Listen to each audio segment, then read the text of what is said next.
Good morning everyone. তো সকাল সকাল আমিও টিউশন পড়াতে চলে গিয়েছি।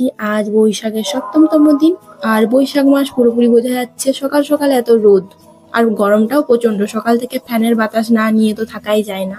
কিছুক্ষণ পড়তে না পড়তেই ইনি বাথরুম ছুটলেন, আবার কিছুক্ষণ পরে পাখি তো বাঁধতে হবে কোনো প্রকারে, তো আবার বাথরুম। এই নিয়ে 3 থেকে 4 বার ইনি বাথরুম গিয়েছিলেন। জল খাইনি, বুঝেই নাও তাহলে কেমন বাথরুম গিয়েছিল। বাড়ি এসে আমি একটু নখগুলো সেভ করছিলাম, কারণ বড় হয়ে গিয়েছে।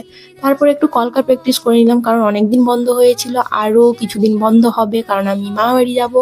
তারপর একটু বিকেলে আমি হালকা করে চা বানাচ্ছিলাম, কারণ গরমই তো গরমকে কাটাই। যাই হোক, জাস্ট মজা করছি। তো চাটা হচ্ছে আমার একটা নেশা, না খেলে তো হয় না, ভেতর তো তড়পে যাকে বলে।